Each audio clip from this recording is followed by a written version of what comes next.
Okie dokie. Here we are. Here we are, Monday afternoon. I wanted to say something other than welcome to the podcast. Oh, you did? So I went with okie You went dokie. okie dokie. Nice. I don't think that was better. We've survived Fair Week. Not just survived, it was a great week. It was a great way. I didn't go. Yeah. I hate that I didn't go, but But you got to. smart that I didn't go. Yeah, for sure. Several of our people came down with COVID, Yeah. dealt with it, kind of had hard cases. So it's still around. I mean, I know a lot of people will get it and it's just a cold, and some people get it and it's a little more difficult. Right. So Yeah. I think for us, it's just the fear of it getting in Julie's lungs, because she does have some scar tissue from Right. her Well, y'all- episode, and then you just never know, you know. Yeah. Y'all dealt with it, wasn't it 2 years in a row, both Mhm. around Both the time? times, yeah. So, Yep. It's It definitely not was, worth and it was not good. Nope, not at all. So we missed you being there, but I missed the corn. did anybody bring you some corn? No, dude, nobody. It's so hard. I thought about it a couple times, but like by the time, because you wait like, I don't know why, but all the corn lines are long. But Yeah. you wait for the corn, then you got to get from the middle of the fair out of the fair, then deal with wherever your car is, Yeah. then deal with traffic getting No out of the doubt. fair. Yeah, I mean, it'd be it'd be horrible. Yeah, probably- it'd be very, very difficult. have some diseases. I or tell you what something was like really that. cool though is Salmonella. when we the second year, the year after Julie's bad episode, Yeah. the second year. No, I guess I did go because I got it again. But anyway, one year Medina brought me a bunch of fair food, Yeah, and it was really cool. A couple of Yeah. ears of corn and different things. You know, it was cool. that's cool. Yeah, People like that have connections have a better chance absolutely. of Yeah, a little bit easier. they can get in and yeah, out pretty it's quick. just it's hard, man. Yeah. But it just seems like our ministry there, impact is ramping up over the years. Yeah. Year Yeah. over year, it just seems to be getting Absolutely. a lot more, which is really cool. Yeah, and A lot more people involved. Was it last year, a couple years ago, that they moved us to where Yep. we are now, different spots? I think that helps. Which is that was a great move for but us. yeah, it's crazy. The 861,000 people. I know, man. Like, that's just hard to wrap your mind Yeah, around. and there was some great weather. Mm-hmm. Yeah, Hot. It was like Not on the nights I served. yeah, right, Night yeah, I right. served, yeah. yeah. But First 3 nights were upper 90s. Definitely and then some great weather, and then a couple of really hot times too as well. Both weekends were hot. Yeah, I'm still Feels good. processing the comment between you guys when you said, "We missed you," and your response was, "I missed the corn." I'm still processing. Well, I don't know. I missed the corn. Like I know, but I could have said I miss you too, because I mean, like we hang. I mean, I'm Because saying, you didn't, so well, I didn't. That would the context would have been I missed seeing you at the fair, yeah. which I didn't. Do it. Because I mean, anyway, It's fun. yeah, it's good. This is where I don't need to talk. Yeah. I'm taking my cues. I still remember when you said I had the spiritual gift of speaking last week. Who said that? You said that. I'm holding In on the to that one. podcast? I wrote it down. I'm gonna get it tattooed. Well, yes, but sometimes you operate outside of your spiritual gift Yikes! because you do real well in the Context. Yeah, in the context. In basic. Outside of the Inside context, basic outside of the parameters. context, outside of the context, it's just everywhere. It's just I all get over in the my place. ADD world. I had a buddy that that would always just crack up because he said he'd watch me, and it's like whatever comes into my mind, I just say it. Yes. Like it doesn't like it'd be a random thought, but it would come through the mic. Absolutely. So I've learned to tame that back a little bit, but it still definitely comes out. Yeah, because like in between songs and stuff like that, you can tell it's very spirit led. Mm-hmm. But at the beginning, it's like, "Hey, good morning, basketball. What? Who did what? Jeff, you said what? Huh? Okay, let's get started." Ding, ding, ding, ding. You're just like, I panic. What just I happened? panic. Like, what just like that's And then I don't know how to recover, so I'm just like, not at all. let's just sing. Not at all. Let's see. It's all good. Yeah, Whatever. that's good though. It's fun. Yep. Had a Fair, crazy day Fair yesterday. basketball. What? Yeah, exactly. Corn. Corn. We had a crazy day yesterday. A great day though. Great. It was a good day. Yeah. Yeah. There was when there some people that came down. We should say Sunday. not join. just Yeah. yesterday. How many joined overall between 3 services? Man, so we had a couple join during the 8:30 service. Great couple, and then they've been coming for a little bit. And then in the 10 o'clock service, we had 1, 2, 3. I mean, over probably 12 just in that service come down and make decisions. So yeah, it was, and and we were packed that. So it was really because of the baptism. People were on the front row. Yeah. So normally we have the front row to use for decision time, but front row was slammed, and so we moved Julie and all of them over to the side and just trying to make room for people that were coming down. And Right. Yeah, it was cool. Yeah, it was awesome. It was a good worship morning. was great. Yeah, it was good. It was a really good day. Good stuff. Well, yeah. So we continued in the managing expectations. So we've hit kind of our intro, just expectations in life in general. Yep. Last week we hit on managing expectations in the church, and now this week going from in the church to now kind of culture expectations in the world. So I love kind of the route you took of this. First, understanding the strategy of the enemy, and then understanding a biblical relationship to the world. So first, let's jump into that first part, understanding the strategy of the enemy, because I think that's key.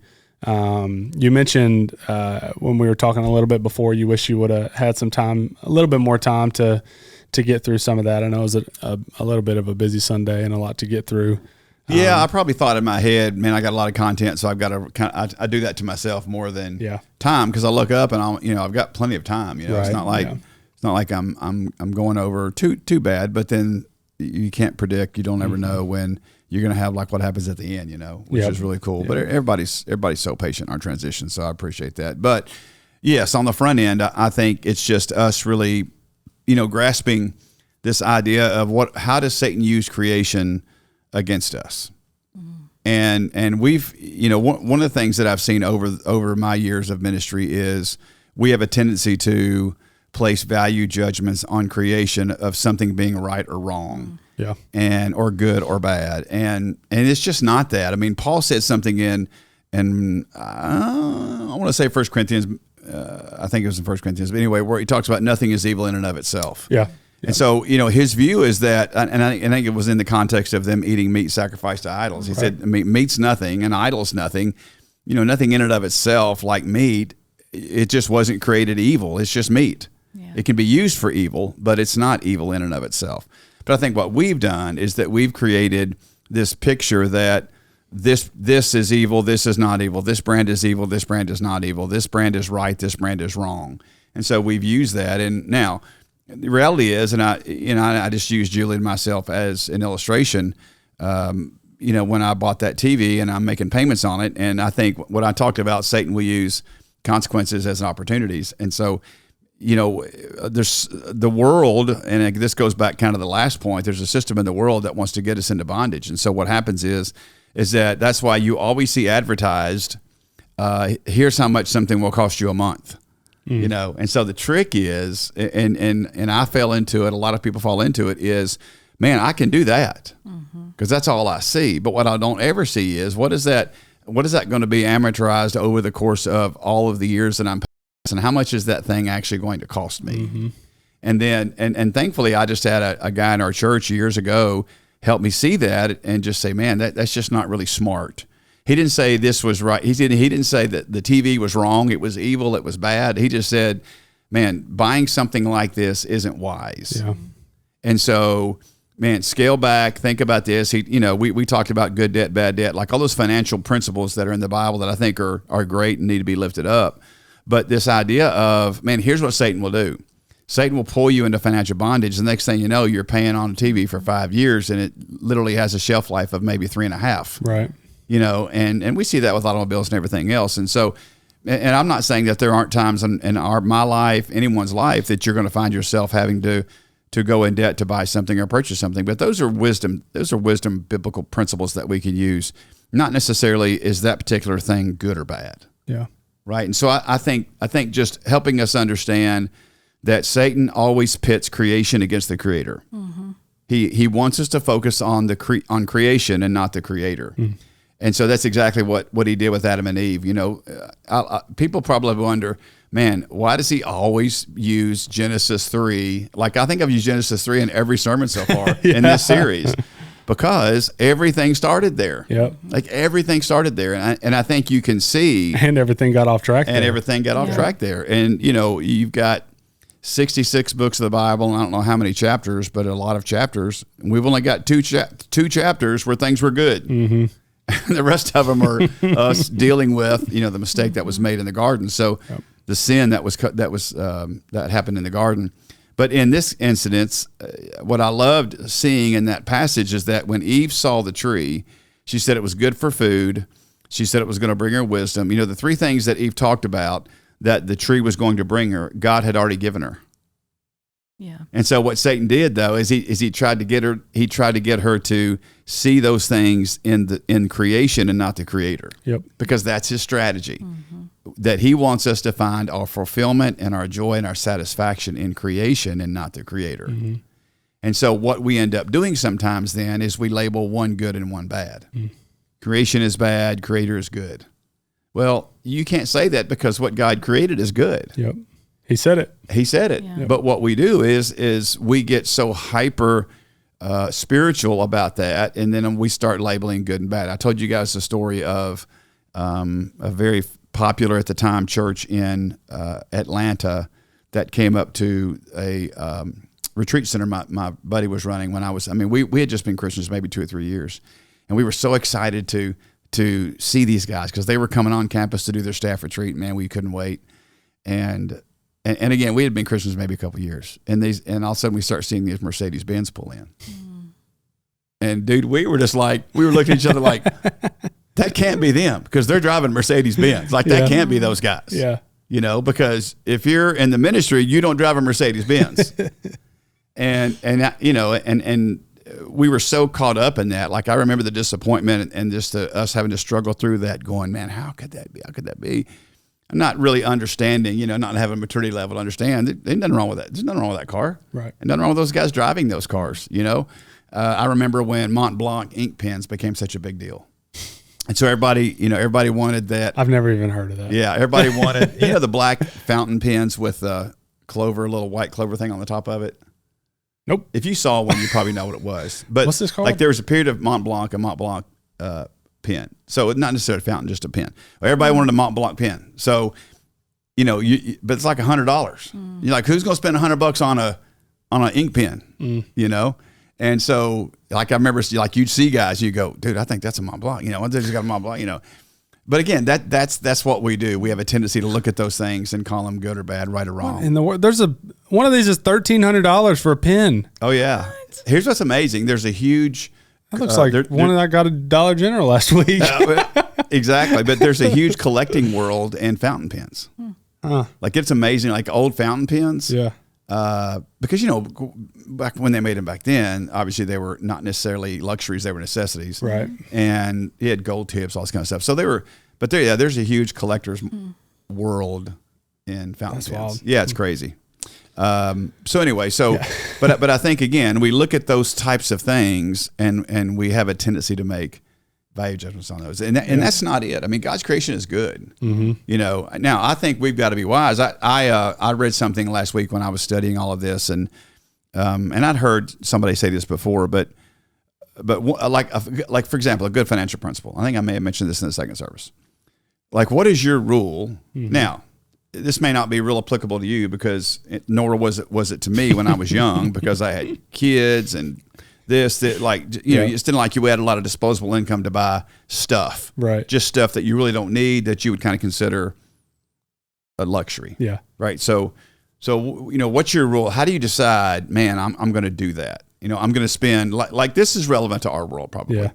Maybe you wouldn't agree, but okay, I'm going to buy a new driver that cost $500. That's a lot. That's a lot of money for a golf club. Like I remember, you could buy a whole set of golf clubs for $500. Today, you can't buy the new driver. Really, it's $599, but you can probably whittle them down to $500. Right. So, okay. So, how do I decide whether or not I'm going to do that? Well, you go through the list obviously and say, do I have the money? He's going to take money from my kids, et cetera, and so forth. But this one guy I read, I thought, man, this makes a great point. He said, number one, you never buy something like that unless you can pay cash for it. And you can buy two. If you can pay cash for it and buy two and not miss whatever the amount of money that was, then you're probably fine to get it. Doesn't mean you should, but it's just saying from a financial perspective, don't borrow money to buy frivolous stuff. And if you're going to do it, make sure it's not depleting what you have to take care of your family. Makes perfect sense. So, Man, you got a grand laying around? Yeah, okay. So anyway, I think those are just good financial principles, because so many people, everything you see, like even online, everything you see, it's funny to me, like you'll be looking at, man, I don't know, Dick's Sporting Goods, whatever, and it says, this is only $13.99 per month. It's crazy how everything you can buy is like that, and so, again, and even any services, like you used to buy, I don't know, Adobe Photoshop, like you'd buy the CD, put it in the computer, you download, you have the program. Yes. Now everything is subscription based, and it's it's interesting. The financial market is really interesting, and so anyway, all that to say, I just think we need to have, as believers, a grasp, because I think we ascribe things to Satan that he has no business being the owner of. So we'll ascribe things to him as saying creation is evil. This is evil. This is evil. The abuse of creation is evil, but something created in and of itself, Satan doesn't create things. Yeah. And so it's really, wrong of us to say, like the tree of the knowledge of good and evil was evil. No, it wasn't. It wasn't evil. God created it. It was in the garden for a purpose. And Satan got Eve to look at everything she didn't have instead of what she did have. I mean, we all would have made the same choice, but just think about that. Right. And you got all these trees you can eat from, except one. Satan's going to go for the one. Now, he's not going to get you to go out here and be a glutton with the other ones. Right. He's going to convince you of the one you don't have. Yep. And he's going to convince you that one you don't have can provide for you everything you've ever wanted. Yep. Really? And that's your strategy. Yep. So I think we've got to have a good view of how Satan will use creation to draw us away from the Creator. Yeah. Right. That's the first thing. Like if we don't get a handle on that in our Christian life, we'll find ourselves getting in financial bondage and getting in debt and doing things that just financially doesn't make sense. And the next thing you know, you can't do what God wants you to do. Yep. Because we find ourselves in these areas. And trust me, listeners, I'm not sitting here saying I've not done that and I've not been there. I have, and I've had to work myself out of those things. You find yourself sometimes in difficult situations having to do whatever you need to do to survive and get by, and you do that. But it's easier, I think, when we can see these things for what they truly are. Yeah, for sure. Yeah, you said all things are created for a purpose. What's the purpose of a skunk? Man, you know what? I think a skunk is a product of the fall. Oh, you think so? I think a mosquito is the product of the fall, 100%. right? A tick. I mean, really? Were there ticks in the garden? I can remember as a kid, like seeing a spider, and I'm like, Adam and Eve. Like it's all their fault. Exactly. I know that's a great question. I mean, there's definitely some animals, but here's the thing: before the fall, those animals. And this may be how they were affected by sin. Like, I don't think before the fall, if there were ticks in the garden. Yeah. I mean, there had to have been, because it wasn't like ticks were created after the fall. Right. Right. God made a new creation. The bad creation. But I don't know that their purpose was to suck the blood out of things. So maybe that's what happened to them after sin came into the world. I don't know. I can't answer that question. What were skunks spraying? Maybe they didn't stink. I don't know. I mean, I don't know. But here's what you got to think about, though.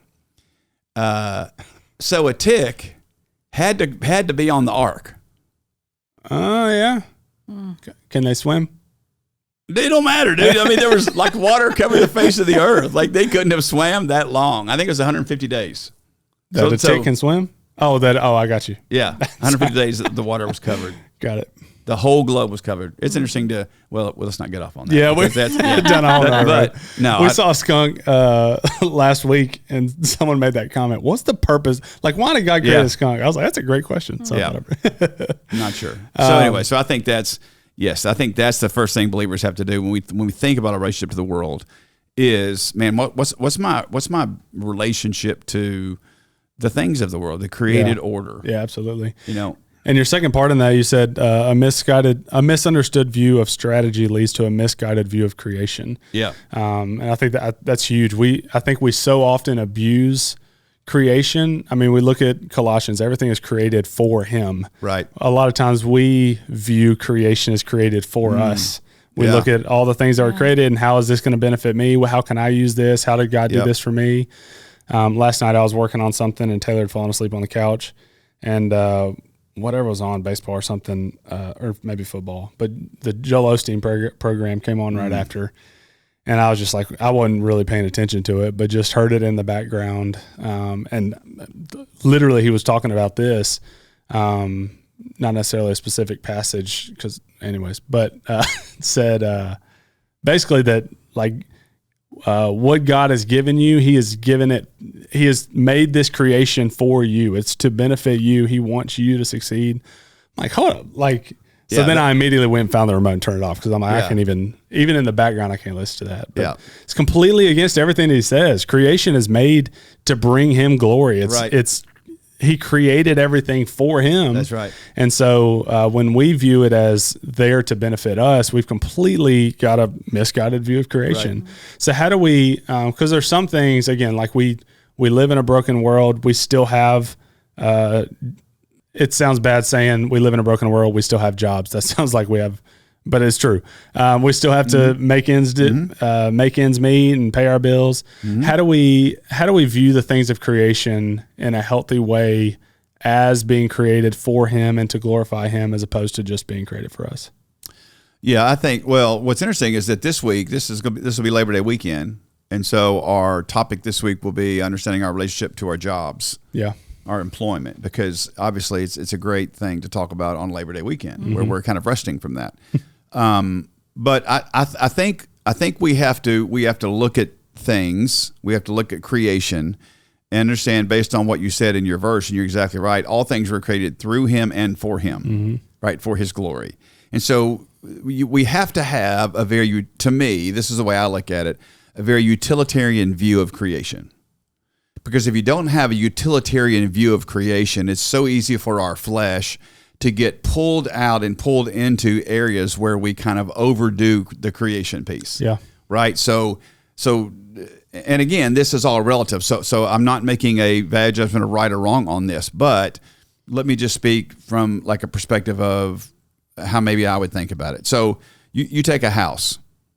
To me, a home that we would purchase, that we live in, has to have you have to have a very utilitarian view of that, because it's not the source of your joy, it's not the source of your satisfaction, but we have to like it because you're going to pay for it, and so you have all of that comes with that. But I've got to look at it in the sense of, man, how am I going to use this for God's glory? So Julie and I, let's see, no, we didn't have any kids, but anyway, our grandkids. So our view of our home, we have to look at our home and say, how are we going to use this for God's glory? Because two of us don't need the space that we have.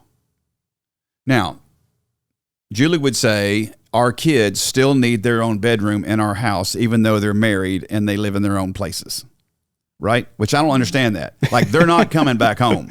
I'm just telling you. Like, they're not, I mean, now if they, obviously. But if they do. If they had to, but just in case, they got a place, right? Really, it's for grandkids when grandkids come over. Yeah. But what we've looked at is, we have space that we don't use. So how can we use that for God's glory? Yeah. So when people need to stay there, when staff members need to come in and stay, you guys lived with us for a while. Yeah. So just how can we use that for his glory? Very utilitarian view. Now, I know ladies look at that probably differently, because, Julie looks at their home and she wants it to be nice and, all that kind of stuff, whatever. That's fine. But again, a very utilitarian view. I think we have to have that in creation. Yeah. We were talking about vehicles early. It's really easy to get kind of caught up in the vehicle world. And if you don't have a utilitarian view of that, then I'm driving an $85,000 pickup truck and I'm in debt up to my ears. That's 7 years. And when I can drive a car that I've got for free that my son drove in college, that I'm good. Like, it's just, I really don't care, because it's going to get me from point A to point B. Yeah. And I'm okay with that. As long as it gets me there and it looks halfway decent, and like, I'm good. And if I need to go to a funeral or whatever, I drive, we do have one. Our philosophy's always been, we're going to have one nice car, and it's going to be what Julie drives, because she takes the kids all over, does all that kind of stuff. So I want that to be dependable. I can drive whatever. That's always been our view. So we've still kind of stuck with that. So again, just a utilitarian view. You know, it's just, man, and what I've learned from people that I think have done a really good job of being godly, and they're very wealthy, is they have a utilitarian view of stuff. And so what really impresses me is when I see somebody, and we have people in our church like this who could be driving anything they wanted to drive, and man, they're just driving cars like I drive, you know. And I'm like, man, that's the model, you know. Yep. It's different of somebody who really can and don't, because it's just not where their joy is. It's not what they, you know. But then, you know, sometimes the most opposite is true. Sometimes you see the people who shouldn't be driving the car is driving the car, right? Because you're like, oh man, you know, we were talking about that earlier about other things, you know, that, so I think that's the balance. So we have to look at it from a utilitarian perspective. That doesn't mean that we don't enjoy creation. That's where we have to be careful. So I would say, to the point that you heard from that preacher, that, man, I think God does want us to enjoy his creation, because I think when it's for him, a part of it being for him is that, because I think before sin came into the world, everything that was created through Jesus and for him. But he also put Adam and Eve in this very amazing place for them to enjoy the blessings of their creator. They weren't to find their satisfaction in that, but they just enjoyed it, you know. And then they blew it because they misplaced creation. They put it the wrong place in their heart. And I think that's just, I'm telling you guys, we always have to fight that. You always have to fight, because here's the thing you got to ask yourself. If right now, any of us in this room were given $5 million, how does that change your life? It's a great question. Because you just kind of go, woohoo, like I'm out. This and that, yeah. And then all of a sudden it's like, you driving this, you're living here, you're doing this. And it's like, really? I mean, like, you know, I'm paying some stuff off, you know, it's like I talk to people about, that talk to me about retirement. Here's what people don't understand. Time is a commodity and an asset, just like anything else you buy. I was talking to a guy about this last week. We were late afternoon after work. We were playing 9 holes of golf, and we were just chatting. And I said, listen, he was talking to me about time and wanting to retire and things like that. I said, okay, that's fine. Because I had this sermon on my mind. I said, let's talk about that for a second. What you've got to decide is, what are you going to do with the asset you are purchasing right now? Right now, you're working as hard as you can work to purchase something. What you're purchasing is time. Okay. How are you going to use that for God's glory? Because time is a part of creation, just like anything else is. So we don't think about that. Time was created. The amount of time we have that we're given was created. Okay, so let's talk about that. We say, if we were given $5 million, how would that change our life? Well, these guys I'm talking to have a lot more than that in the bank already. So what they're doing is they're figuring out how to buy more time. Okay, so once you purchase that and you don't have to go to work anymore, now what are you going to do with that asset? And are you looking at that asset like somebody else at a much lower level would look at a car or a house? Oh, is that going to make you happy? Is that where you're going to put your joy in? Are you going to put your satisfaction in that? No, because you find out people get there and they go, what do I do now? So when you buy time, all you do is you buy an opportunity to serve God in a much freer capacity than you have right now. Like, that's what retirement is. I'm not against retirement. You know, I think I'll talk a little bit about that this weekend coming, maybe. I think retirement's a great concept, but that doesn't mean you quit working for the Lord. That means that you've now bought time. You've purchased an asset. How are you going to use that asset for God's glory? Okay. So, you know, you may, like, I think about Polly Rouse, and man, I love Polly, and I great friends, have known each other for years, and he and his wife Julie are in our church now. And Polly retired at 65.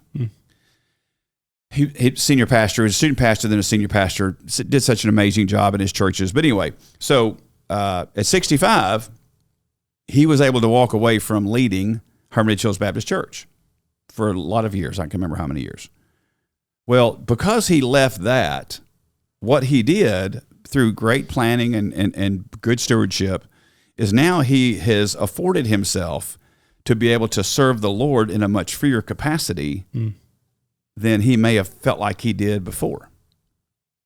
Because, listen, because I just saw him the other day. That joker hadn't been around here, a lot of Sundays. Well, you know why? Because he's preaching at all these different churches. Yep. And he's serving the Lord in a way that he planned on doing at that point in time in his life. Mm-hmm. He won't stop doing that. He'll continue to do that. And he takes care of Julie, as she's walking through a difficult medical issue. And man, like that's a great model for like my, and not your Julie, his Julie. No, his Julie. Yeah. It's a great model for a guy like myself as I'm watching a guy that's a couple of years ahead of me. Yep. John Keller, the same way, retired pastor.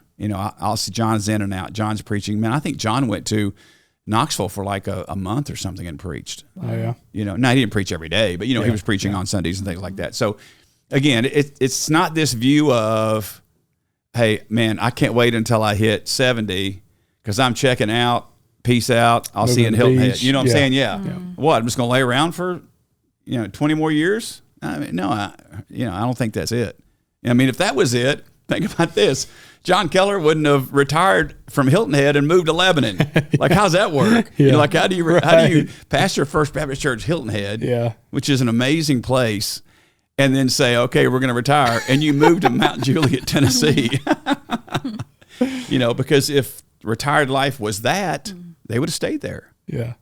But, they came closer to their kids, around their grandkids. They're serving their family, serving in ministry. I mean, that's the picture. So, I think in all things, again, we have to have a utilitarian view, whether it's time, whether it's possessions. But then we have to understand, secondly, I'm not supposed to get mine in this life. Mm-hmm. Like if we have an eternal view, I've got to understand that what Christ has for me is waiting for me in eternity. Mm-hmm. And I'm not looking for the big mansion and the gold streets and all that kind of stuff. That's not it. But my joy is going to be with him, wherever that is, doing whatever he's prepared for me to do in eternity. And that's going to be where the curse of sin is lifted, and there's no more tears, there's no more pain, there's no more crying, there's no more funerals, there's no more sickness, there's no more tumors, there's no all the things that we have to deal with on a daily basis in church life. No more of those things. Yeah. But for this short, brief period of time, be it 80 years, 85 years, or whatever God has mapped out for me, you just gotta get after it in that time and not try to slice that time up to be, I better find it now, because if I don't find it now, I'm never going to get it. Right. I mean, think about Brother Owens, man. What a model that was. Yeah. The guy in his early 90s, I think. Is that right, Patty? Is that? I'm not sure. Yeah, but definitely somewhere up in that arena, was on his way to the church on a Sunday morning when he fell, hit his head, and then eventually passed from that. Mm-hmm. So, I mean, the guy died walking into his church to preach one more sermon, and so not all of us are preachers and teachers and worship leaders and things of that nature, but I just think that's the model, as a believer in Christ, we see lay people, we see people called to ministry that, like, again, have that very utilitarian view. Yeah. I'm not chasing some glorious time frame that I think is going to be the answer to the solution to all of my problems. Yeah. It's got to be used for his glory. Yeah. And like we talked about a couple weeks ago with expectations of life, like if we view our lives as being given to us for God's glory, regardless of what we've been given work-wise or whatever, like if we're using that for God's glory and doing what he's called us to do, then why would that not continue? Retirement is just another piece of that puzzle. Yeah. A great example of this, I know in my life, and they would kill me for saying this, so I'll just say some people know who they are anyways, but my neighbors are a great example of this from the utilitarian view that you're talking about. And this week is we had some missionaries in town, and long story short, last minute, kind of heard, hey, they're in town for this week. They're on a sabbatical. Do you mind if they stay at their house?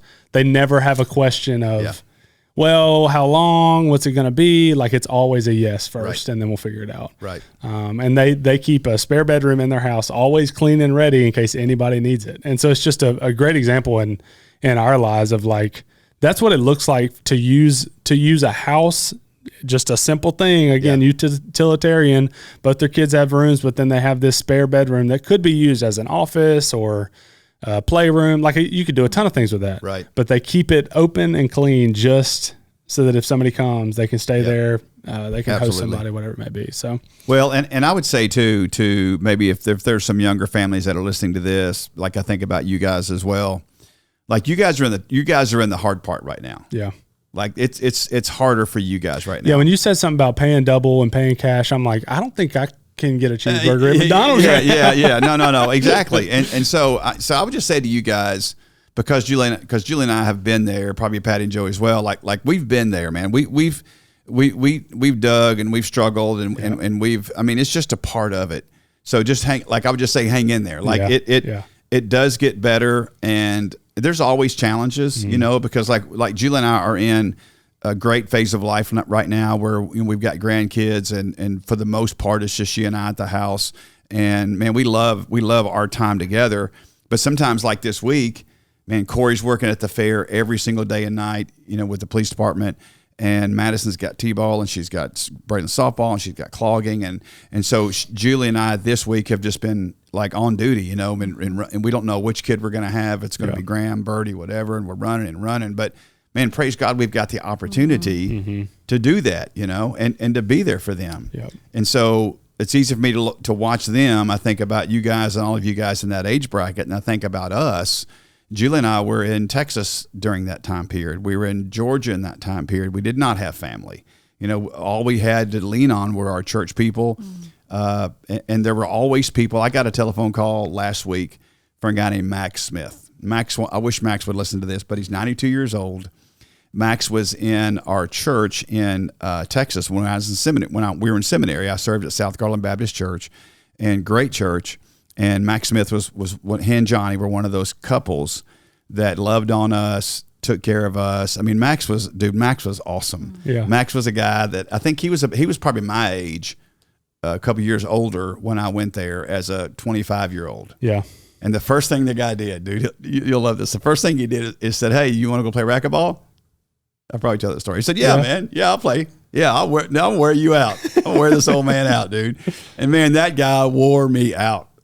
I mean, I like he had. Some of those old guys that play racquetball just tear you one up. Place. Don't move. No, he didn't move, and I'm just running, sweating. And then Max said, "Do you golf?" I'm like, "Yeah." All right, let's go play golf. Yeah. Dude, just whoosh, whoosh, whoosh. He played baseball at University of Texas. Huge Texas following. His brother was a minority owner of the Dallas Cowboys. Oh wow! And so Max just super successful, super godly man. Yeah. And he would take us to the Cowboy games, and we'd sit in the owner's box, just stuff like that, man. Like as seminary students, him, Gerald, and Joyce May, like some of these people just took care of us, and gave us opportunities that we would have never had. So I'm sitting in the house last week. Julie and I are watching TV. I look down, it says Max Smith. I'm like, that's weird. Hello, Jeff. This is Max. I mean, all those years, I've not heard from Max in forever. Yeah. He said he was just scrolling through his phone, saw my name. He said, "Man, I need to call that guy." Wow. Yeah. He said, "You still my buddy?" I said, absolutely. I mean, we just talked. And did he invite you to go bowling? No, because he would still. I told Just him, he said, tear you up in something. And he said, and I love this about them because we did have a great time there and made great friends. He said, "When you coming home?" Yeah.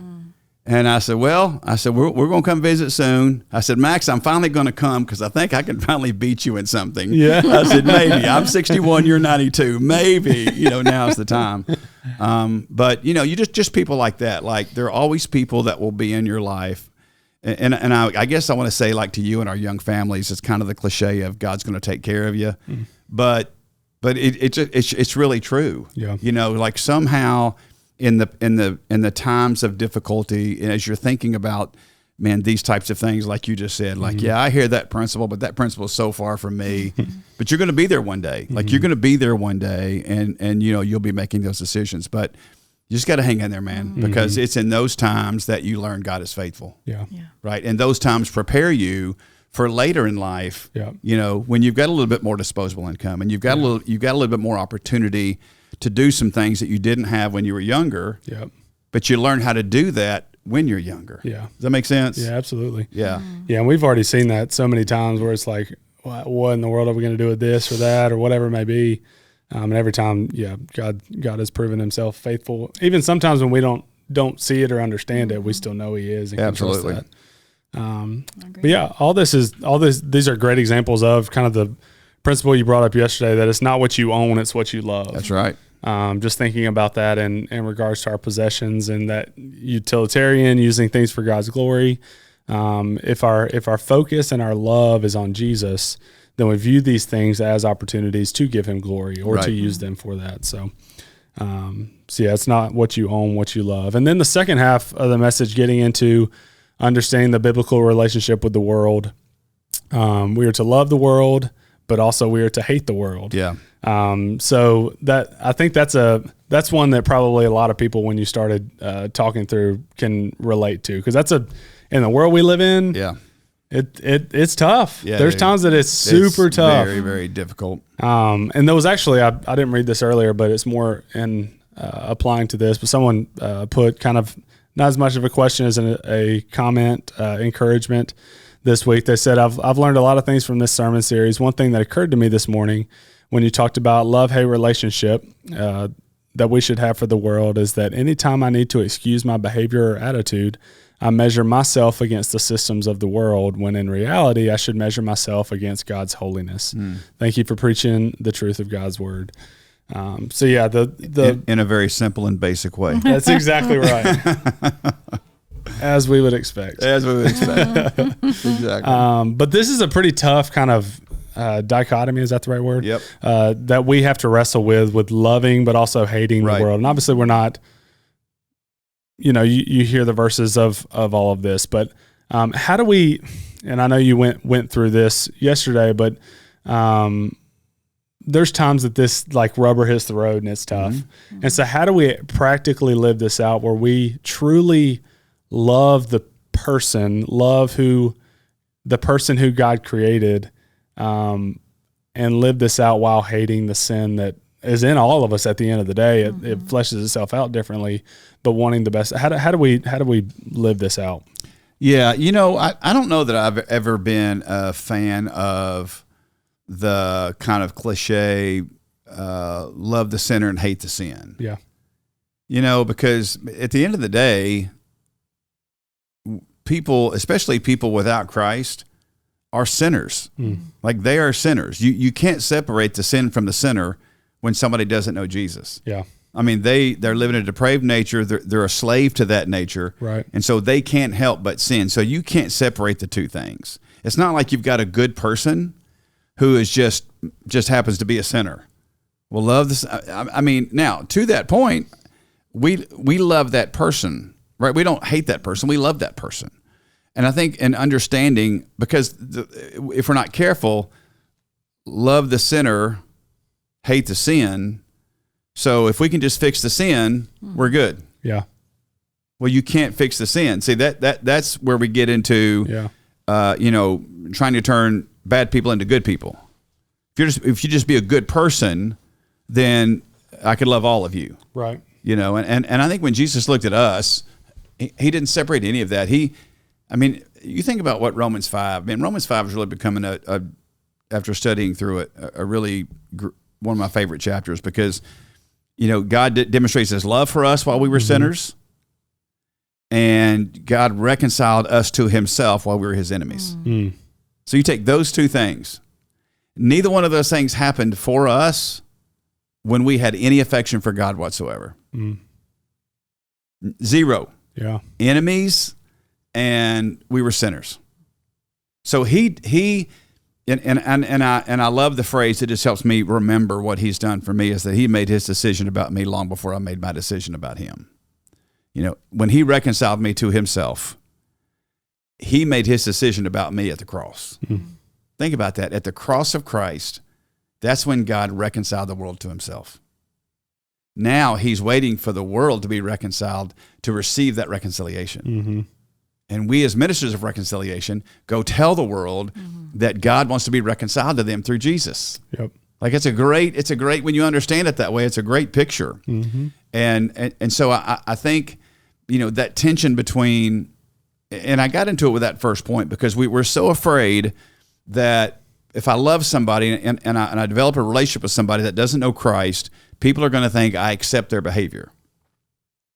Well, number one, just get over what people think. Right. Now I know that's easy to say, harder to do, and easier for some people to do and others not. But the reality is that the model of Jesus is, man, you just gotta love people, and the way that they're going to see that you're His is by your love for each other. So as you love people and show them the love of Christ, here's the thing that lost people aren't looking for. They're not looking for more condemnation. Yeah. They're not looking for somebody to tell them that their problem is bigger than they already know it is.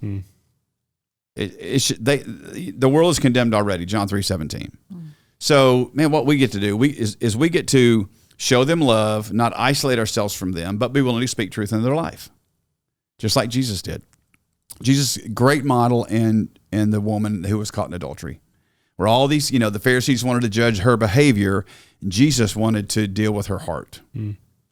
So Jesus, and here's the thing, it's not that Jesus didn't disagree with adultery. Of course he disagreed with adultery. Right. I mean, he wrote the law. So we know that the Trinity was, Jesus existed before his birth, so he was involved. So of course he hates adultery. It's God's standard of righteousness. Right. But he also knew that she was not going to be changed until her heart was changed.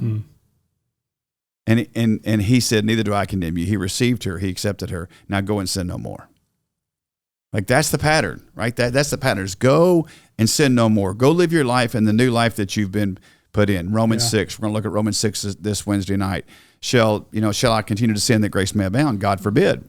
We've been baptized into his death, and so we live in his life. Right. So we help people understand that. So you never get there. You never get to the life part by behavior modification. You get to the life part by receiving new life. That only happens through Christ. Yeah. And so unless we are, again, that's the love part of the world. That's what God did for us. He loved us that way, so we are to love the world as we have been loved. And it's just hard for us to do, man, because we live in such a world, especially right now, a very polarized world, where we look at the things in the world that are evil, and it's hard. And we're not to love the evil of the world. I mean, this is about loving the people of the world. Yeah. And I think it's really important for us to understand that, as a commentator, as I read it in a commentary, I'm not smart enough to just know that John used 3 different definitions of the word cosmos, that just wasn't rattling around in my head. But I understand how that works in the language. And so John's use of that, we need to understand what he's telling us to love and to hate. And when he used it in John 3:16, it's the people of the world. I mean, God so loved the people of the world that he gave his only begotten son, that whosoever believe in him shall not perish but have everlasting life. Then you get into 1 John 2, and he says, and do not love the world or the things of the world. If you love the world, the love of the Father is not in you. Well, that's that evil system out there that we see warring against God every single day. So it manifests itself. And for example, so just take what we all saw in the opening ceremony of the Paris Olympics, where they clearly mocked the Lord's Supper. Like clearly, it didn't matter what you say, what you want to say. It wasn't this, it wasn't that. We were just modeling Da Vinci, a painting that's in our Louvre, whatever. You knew exactly what you were doing. Here's a great illustration. In that opening ceremony, we saw these principles into play. Can I hate what they did, but yet have a love for the people involved? Right? So the evil system of the world is the one that strategically said, without question, like if there's a better picture of this, I would like to know. Man, here's exactly what just happened. We're gonna make fun of everybody in the world's watching this, and we're gonna make fun of the Last Supper. Think about what they made fun of. That's where Jesus instituted the new covenant. That's where he said, "This is my body, this is my blood. Do this in remembrance of me." This is the new covenant. This is why he came. And then he fulfilled that through the cross, death, burial, and resurrection. So they took that and they mocked that and made fun of that. Okay, who were the people involved? the people that we're to love. See, that's where the tension is. Yep. Because we look at that and we go, man, I hate everything about that. Mm. And God says, I hate what put those people there, but I died for those people. That's right. You see, there's the tension. Yep. And that's hard because you want to think all those people deserve to go to hell because they mocked the Last Supper of our Lord. And you're right. But so do we. But we do too. That's exactly right. Yep. But so do we. Yep. Our sin's no different than their sin. Yep. The manifestation of that and the grotesqueness of that and all that was, sure, we agree with that. But the reality is it's a great picture of the system of the world and the people involved. And to take that a step further too, the thing that killed me with that whole process is not necessarily as much what happened, but the way that Christians responded to it. What killed me is the amount of people on Facebook that just absolutely trashed it. When again, like what does that do for us? Okay, take it back to Jesus on the cross. He was, as he's literally carrying the cross that he died on for our sin, he's being mocked. He's got a big sign above his head that says King of the Jews. He's being spit on. He's absolutely beaten and destroyed. Did he trash any of those people or call them out? Or no, he loved those people. Yeah. And so for us, and I'm not trying to call people out or anything, but when any of that kind of stuff happens, and again, whether it's I heard it's some Olympic god festival, something that they were portraying, it obviously looked like the Lord's Supper. Regardless of what it is, sinners are going to sin. Right. They are slaves to their sin, that's all they know how to do. They can't help it. They cannot help it. And then you think about, obviously, the Last Supper, these are followers of Christ. These are his disciples. But these dudes are sinners. Yeah. Like, these dudes are some of the, not the baddest of the bad per se, but like you think of, obviously Paul wasn't at the Last Supper, but you think of Paul's life and all that he did pre-Christ. You think of, you had a tax collector. You had all these guys at the table that Jesus invited to this table. Yep. And so he's not telling them, hey, you're at this table, I love you, keep doing what you're doing, and you're great. He calls them, like you said, he calls them to holiness, like we're talking about. But he still loves the person. And so I think that's the hardest thing for us to kind of wrap our mind around, because we can't separate. For our human minds, we love someone because of who they are and what they've done. Yeah. And that's selfish. That's human. Yeah. But at the end of the day, I love some of my friends because they love me, because they care for me, because they want to spend time. Like it's about our relationship with each other. It's not just about who they are. Right. And so it's hard for us to separate that sin and sinner to your point. Like, it's hard to really do that, but that's what Jesus did. Yep.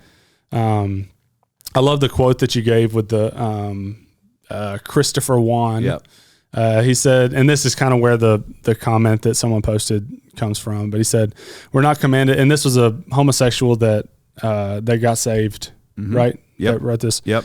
And it was in a book. It said, we are not commanded in Scripture to be heterosexual, for I am heterosexual, but rather we're commanded to be holy, for I am holy. Heterosexuality is the right direction, but it's not the goal. The goal is the goal is for the married or unmarried. The goal for the married or unmarried is holiness. The goal is be holy, for I am holy. The opposite of homosexual is not heterosexuality, but holiness. Right. And so, you could put any sin in that blank. Right. The opposite of murder, whatever. Hatred, jealousy. Put anything in there is going to work with that statement. That was his particular experience, but that has been our view in our culture. Yeah. Again, it goes back to behavior modification. Well, let's just fix those people. If you fix those people, then they're going to be okay. No, they're not. Because the opposite of one is not the other. Holiness is always the goal, right? Salvation is always the goal. Transformation is the goal. And so that's why if we're not leading people, because this is where we do have to be careful. We're not loving people. We're not loving the world just so that they will feel loved. Right. We're loving the world by getting them and pointing them to Jesus. Yeah. That's when you're loving the world. Right. You're not loving the world by creating an environment where people feel comfortable. Right. That's where you got to be careful. You're loving the world when you love somebody enough to speak truth into their life. Yep. Now, you just don't go up and start hammering them and doing that, but you love them enough to be patient with them and love them and encourage them, but you're always modeling for them, man, here's why I'm doing this. Yep. You know, the guy that, you know, led me to Christ, I remember asking him the question multiple times, why are you doing this? Why are you doing this? You don't understand if I told you, you know. Like he knew when to not cast pearl before the swine, but then he also knew when to tell me, say, look, man, you know, and so I just think that's where people think, well, if you just love people, how are they ever going to come to Jesus? Yeah. You know, if we don't point their sin out, how are they ever going to know that they're sinners? You know, well, the beautiful picture is that as we're loving them and developing relationships with them, they know we're followers of Jesus. Right. Now, here's the problem. If you're loving somebody and they don't know you're a follower of Jesus, that's your problem. Yeah. Yep. Right? That means that we're not living the life we're supposed to live. Yeah. So we've got to make sure that there's a clear line there. But when we invite people into our world and show them what it looks like to be a follower of Jesus, the Holy Spirit begins drawing them toward that. Yeah. And I promise you, man, that's when people get saved. Yeah, absolutely. You know, And it so takes time and investment. that's Just exactly like right. your person did for you. It wasn't a flip a switch No, and your heart was changed. no, not at all. Yeah. Yeah. Now, there were people on campus that tried to do the flip switch deal. And I just like, man, whatever. Like, I'm good. Yeah. You know, but it was that person that chose to invest time and love me, but also set the example and show me, man, this is what it means to be a follower of Jesus. Right. You know, and I started desiring that. Like I wanted that. Yeah. And I think that's exactly what can happen. Yeah. Yeah. Oh, it's funny. This just shows you the phase of life I'm in. But as you're talking about this, I think an example, I don't know if it's good or bad, but I'm going to say it and then I'll decide later. But example of this is, I don't know if you've ever seen Zootopia, but long story short, in the main part of the movie, there's all these animals who are eating this fruit. Fruit in the garden. What do you know? That are eating this fruit or maybe a plant. I don't know. But they completely go rogue, and like it's just a normal, like one of the main examples is an otter. So just a simple otter, and he went rogue and attacked all these. Anyways, and there's multiple scenes where the otter's wife would come and visit the otter, and like this is not him. This is not who he's supposed to be. He's a loving, he's a family, he's a great dad, loves his kids, but he's just something happened. He went rogue. I think that's a great example of how maybe again. I haven't fully processed this, but how we should be loving people in the world. They are obviously not doing what they are intended to do. Right. God created this person with the ability, and again, to be reconciled back to himself. At creation in Genesis, we were created in perfect relationship with him. We got off track, and now we're born with this sinful nature, completely separated, living as slaves to sin, not who we were intended to be. Now this wife loves him regardless of who he is and what he's doing. Right. She knows that that's not who he is and wants him to be returned to that good relationship that they had. Now again, seeing through that and actually applying it is difficult for us in our human minds, our brokenness, but Absolutely. but I think that's what we strive to do, to love the people. And like you said, the best way to love them is to share truth with them. Right. That's right. Not in a hateful way, but to share truth with them to, again, ministry of reconciliation, not turn or burn, not you're doing all this terrible stuff. I mean, that is truth at times, but doing it in a loving way that draws them back to that relationship. Dude, I remember one time. When I was, just gotten saved. I got invited to go preach at a youth rally. And so we all got together and said, man, this would be a great idea. Let's make these little things, and it's called Ticket to Hell. And let's and let's make them, and let's like run them through the copy machine. Ka-ching, ka-ching, ka-ching, ka-ching. Let's cut them out and let's take them. Every student that comes, let's give them one. Then I'm going to preach on hell, and then at the end of it, I'm going to challenge everybody to come up and turn in their ticket to hell. Dude, it was amazing. How'd that go? Not very well, but it was a great idea. And you can replace it for a ticket to heaven. Yes, absolutely. So all you got to do is come up Swap it front and out. give me your ticket. There you go. Good to Yeah, go. dude. There's nothing disturbing about that at all. The Lord, but that was back in the days of judgment houses and all that kind of stuff. And then after that, you had a cassette tape burning party. 100%. Now bring your cassettes. Yeah, that's just where I look back and think, somebody said this to me before: the Lord will hit a straight lick with a crooked stick. Yeah. And he'll do that. I think he knew that our hearts were right. We wanted to do the right thing. I mean, we just you talking about zeal without knowledge. Yeah. We charging that hard, bro. we were killing that verse. Yeah. But yeah, I think this is probably one of the hardest, like through all the ones we'll talk about. This is probably one of the most difficult ones. Mm-hmm. I think the most misunderstood one is probably just life in general. Mm. Like that we are, we're created to just live this great storybook life, go to college, get a great job. That instead of realizing we got two purposes in our life, mm-hmm. to give God glory and to be an image bearer for Him. Mm-hmm. Like if you just think about that and train yourself in that, and then let life kind of develop that. But I think the hardest one for us to really figure out is like with the world, with stuff, with creation, and how we deal with that, and then how do I deal as a believer with, man, the side of the world that just isn't me anymore. Yeah, and we tend to isolate ourselves instead of diving in for a lot of different reasons. Yeah, absolutely. When we love the encouragement, the comments that you guys send in. Yeah, it's great. I would encourage you just keep processing through this, because this isn't something that there's a perfect formula. I don't think that any of us have this fully figured out. Like it's just a tough, and as the world progresses, it just keeps getting more and more. It doesn't get it. I mean, broken is broken, but it just keeps going down this path of sin. And as we try to navigate that, we are called to do a job, that ministry of reconciliation. So and I would say, go ahead and start prepping yourself now for whatever happens in November doesn't change any of this. So we got to remember that, like in the United States of America, we put so much weight on and in political elections, and we should. They're important. We have the right to vote. It's a God-given right. We should exercise that. But regardless of what happens in November, it doesn't change my purpose in life. It doesn't change how I'm to view the bride of Christ and how I'm to view the world. Yep. I'm not celebrating. But if my side wins and the other side doesn't, and shame on you, it's just like we've got to view this through the lens of Christ and what He's called us to do. He's going to put whoever He wants in that spot for His purpose and His glory. And we are to receive that and accept that and move on, right? According to your will. That's our prayer. Like I've got a view of how I think I would like to see it go. And so, but I've got to pray, God, but let your will be done. Yeah.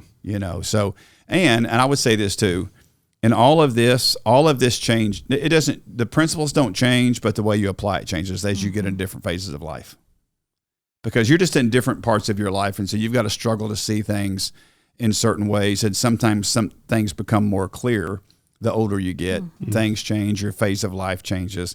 But if you don't learn them when you're young, you're not going to figure it out all of a sudden one day when you get older. Right. It's like when we finally get to marriage, you're not going to wake up one day, all your kids are gone. You look at you and your wife and you go, who are you? Yeah.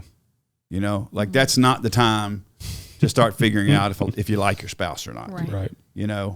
So we'll talk about that later. Yeah. So who should we vote for? Not you should vote your biblical convictions. There you go. Well said. Let me leave it at that. Stated. And I'll let that determine who you vote for. We referenced Brother Don Owens earlier. Yes. And I did look it up. He was 89 years old. 89 years old. Go. He passed, Man. serving Jesus. What an awesome guy. Good deal. A hero of the faith for sure. Absolutely. In our lifetime, and a lost generation. I got the privilege of serving with a guy like him. Opposite, wasn't a preacher guy like that, more pastoral care guy, but the same, cut out of the same cloth. Same cloth as Brother Owens. And he's like my second dad. And anyway, just a blessing to have known men like that. Yeah, absolutely. Good stuff. Well, this has been good conversation. Looking forward to continuing it next week. Labor Day weekend coming up. That's it. Get an extra day. So Did we get one? Don't rest from Sure church. Yeah, exactly. This is Labor Day weekend. Not ministry break. Not Bride of Christ break weekend. But a lot of people do go out of town. You got a Friday off and a Monday off. Yep. So, but it'll be great. Yep. Good stuff. Thank you guys for listening. We'll see you next week.